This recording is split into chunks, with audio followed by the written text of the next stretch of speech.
Hello everyone, అందరికీ wish you a very very happy new year. అందరూ new ఇయర్ని బాగా celebrate చేసుకున్నారని అనుకుంటున్నాను. అందరికీ ఈ న్యూ ఇయర్ చాలా చాలా బాగుండాలని భగవంతుడిని ప్రార్థిస్తున్నాను. మా అపార్ట్మెంట్లో కూడా న్యూ ఇయర్ సెలబ్రేషన్స్ చాలా చాలా బాగా జరుగుతాయి.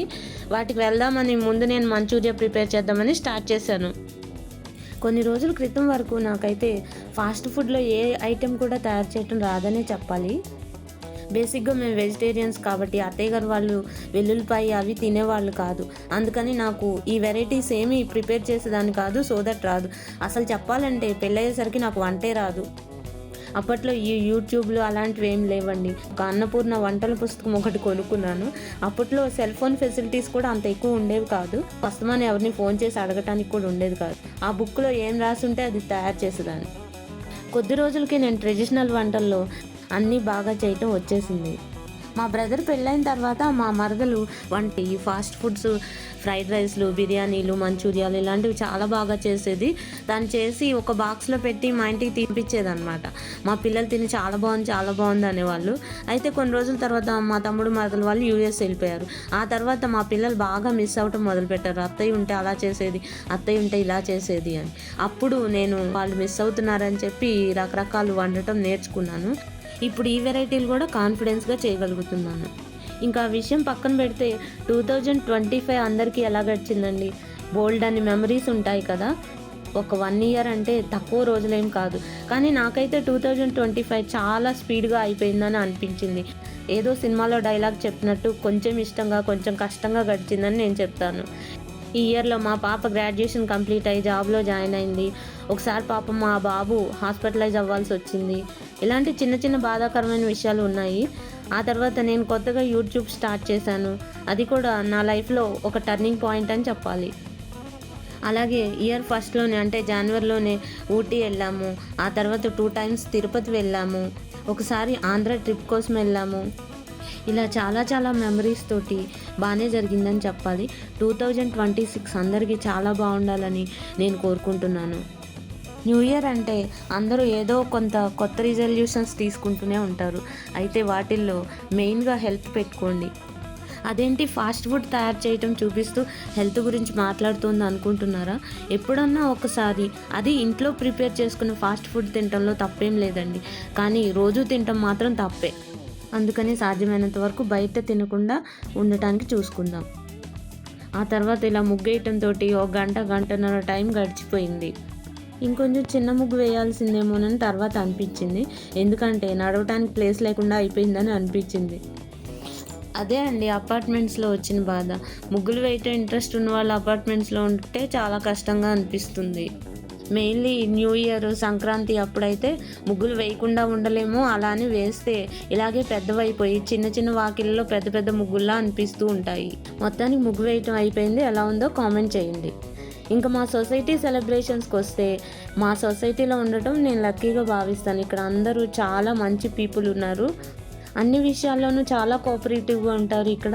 మా పిల్లలు కూడా చిన్నప్పుడు ఈ ప్రోగ్రామ్స్ అన్నిటిలో బాగా పార్టిసిపేట్ చేసేవాళ్ళు. అంటే మా పిల్లలు 6th 7th క్లాస్లో మేము ఈ అపార్ట్మెంట్స్కి వచ్చాము. అప్పటి నుంచి ఇక్కడ బాగా అలవాటు. ఇక్కడే పెరిగారు కాబట్టి చాలా అటాచ్మెంట్ ఉంటుంది. ఇప్పుడు పెద్దవాళ్ళు అయిపోయి ఈ ప్రోగ్రామ్స్లో చిన్నపిల్లల ప్రోగ్రామ్స్ అని ఫీల్ అవుతున్నారు. ఇప్పుడు వాళ్ళ పిల్లల ప్రోగ్రామ్స్లో పార్టిసిపేట్ చేయలేరు. అలా అని ఇంకా అంత పెద్దవాళ్ళు కూడా కాలేదు. కానీ చిన్నప్పుడు మాత్రం అన్ని ప్రోగ్రామ్స్లో ఉండేవాళ్ళు. మా అపార్ట్మెంట్స్ పిల్లలు అయితే రాకింగ్ అన్నమాట. ఎంత బాగా చేశారో డ్యాన్స్లు. అలాగే వీళ్ళని కోఆపరేట్ చేసిన పేరెంట్స్కి, అలాగే నేర్పిన టీచర్స్కి కూడా హ్యాట్స్ ఆఫ్ చెప్పాల్సిందే. వీళ్ళందరూ చాలా ఎక్సలెంట్గా ట్రైన్ అయ్యి చాలా బాగా పార్టిసిపేట్ చేశారు, చాలా బాగా పర్ఫామ్ చేశారు కూడా. ప్రతి ఇయర్కి ఖచ్చితంగా ఏదో ఒక ఎయిమ్ ఉంటుందండి. దాన్ని మనమే సెట్ చేసుకోవాలి. ఆ ఎయిమ్ ఏంటో, దాన్ని రీచ్ అవ్వటానికి ఏం చేయాలో మనం ఒక ప్లాన్ వేసుకుని దాని ప్రకారం కనుక చేసినట్లయితే ఖచ్చితంగా మన గోల్ని మనం అచీవ్ అవ్వగలుగుతాము. లక్ష్యం లేని ప్రయాణం గాలిలో చిగురుటాకు లాంటిది. గాలి ఎటువైపు వస్తే అటు వెళ్తుంది. అలా కాకుండా ఒక గోల్ సెట్ చేసుకోండి. మీరు జాబ్ చేస్తున్నారా లేదా హౌస్ వైఫ్గా ఉన్నారా అన్నది మ్యాటర్ కాదు. ఇంట్లో ఉండే వాళ్ళకు కూడా కొన్ని ఎయిమ్స్ ఉంటాయి. అది ఎవరితో చెప్పాల్సిన అవసరం లేదు. కానీ మీరే ఒక చోట రాసి పెట్టుకోండి. వీలైనప్పుడు అలా దాన్ని ఓపెన్ చేసి చూడండి. అది మీ లక్ష్యాన్ని నిర్దేశిస్తుంది.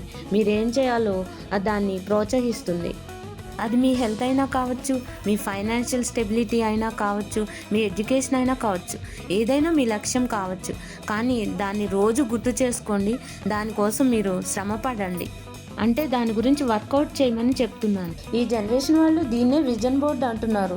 అంటే మనకి ఇయర్లో మనం ఎలా ఉండాలనుకుంటున్నాము, ఏం చేయాలనుకుంటున్నాము అవన్నీ ఒక చోట వర్డ్స్ రూపంలో కానీ లేదంటే చిన్న చిన్న పిక్చర్స్ తయారు చేసి పెట్టుకోవటం కానీ చేస్తున్నారు. దాన్ని మేనిఫెస్ట్ చేయడానికి ట్రై చేస్తున్నారు.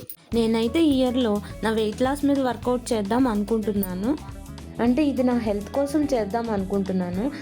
ఈ టైంలో హెల్త్ మీద కొంత కాన్సన్ట్రేషన్ చేయటం అందరికీ చాలా అవసరం. అంటే అదేమి నేను ఒకే రోజులో ఇంత వెయిట్ లాస్ అయిపోవాలి ఇలాంటి డెసిషన్స్ ఏం తీసుకోవట్లేదు. స్లోగా వర్కౌట్ చేద్దాం అనుకుంటున్నాను. కొంత ఫుడ్ హ్యాబిట్స్ మార్చుకుని అలాగే కొంత వాకింగ్ అవి చేసి, అంటే స్లోగా 1 year మొత్తం టార్గెట్ అన్నమాట. ఇది నాకు ఫ్యూచర్లో హెల్తీగా ఉండటానికి ఉపయోగపడుతుందని నేను అనుకుంటున్నాను. మీరేం చేద్దాం అనుకుంటున్నారో నాకు కామెంట్ చేయండి. 2025లో నా యూట్యూబ్ జర్నీ స్టార్ట్ చేసిన దగ్గర నుంచి నన్ను మీరందరూ ఎంతో సపోర్ట్ చేశారు. అలాగే 2026లో కూడా నన్ను సపోర్ట్ చేస్తారని మనస్ఫూర్తిగా కోరుకుంటున్నాను. అందరికీ కూడా ఇంకొకసారి wish you a very very happy new year. మీ అందరికీ 2026 చాలా బాగుండాలని కోరుకుంటున్నాను. ఈ వీడియో మీకు నచ్చితే లైక్ చేయండి, సబ్స్క్రైబ్ చేయండి. మీ ఫ్రెండ్స్ అండ్ ఫ్యామిలీ మెంబర్స్కి ఈ వీడియోని షేర్ చేయండి. Thank you.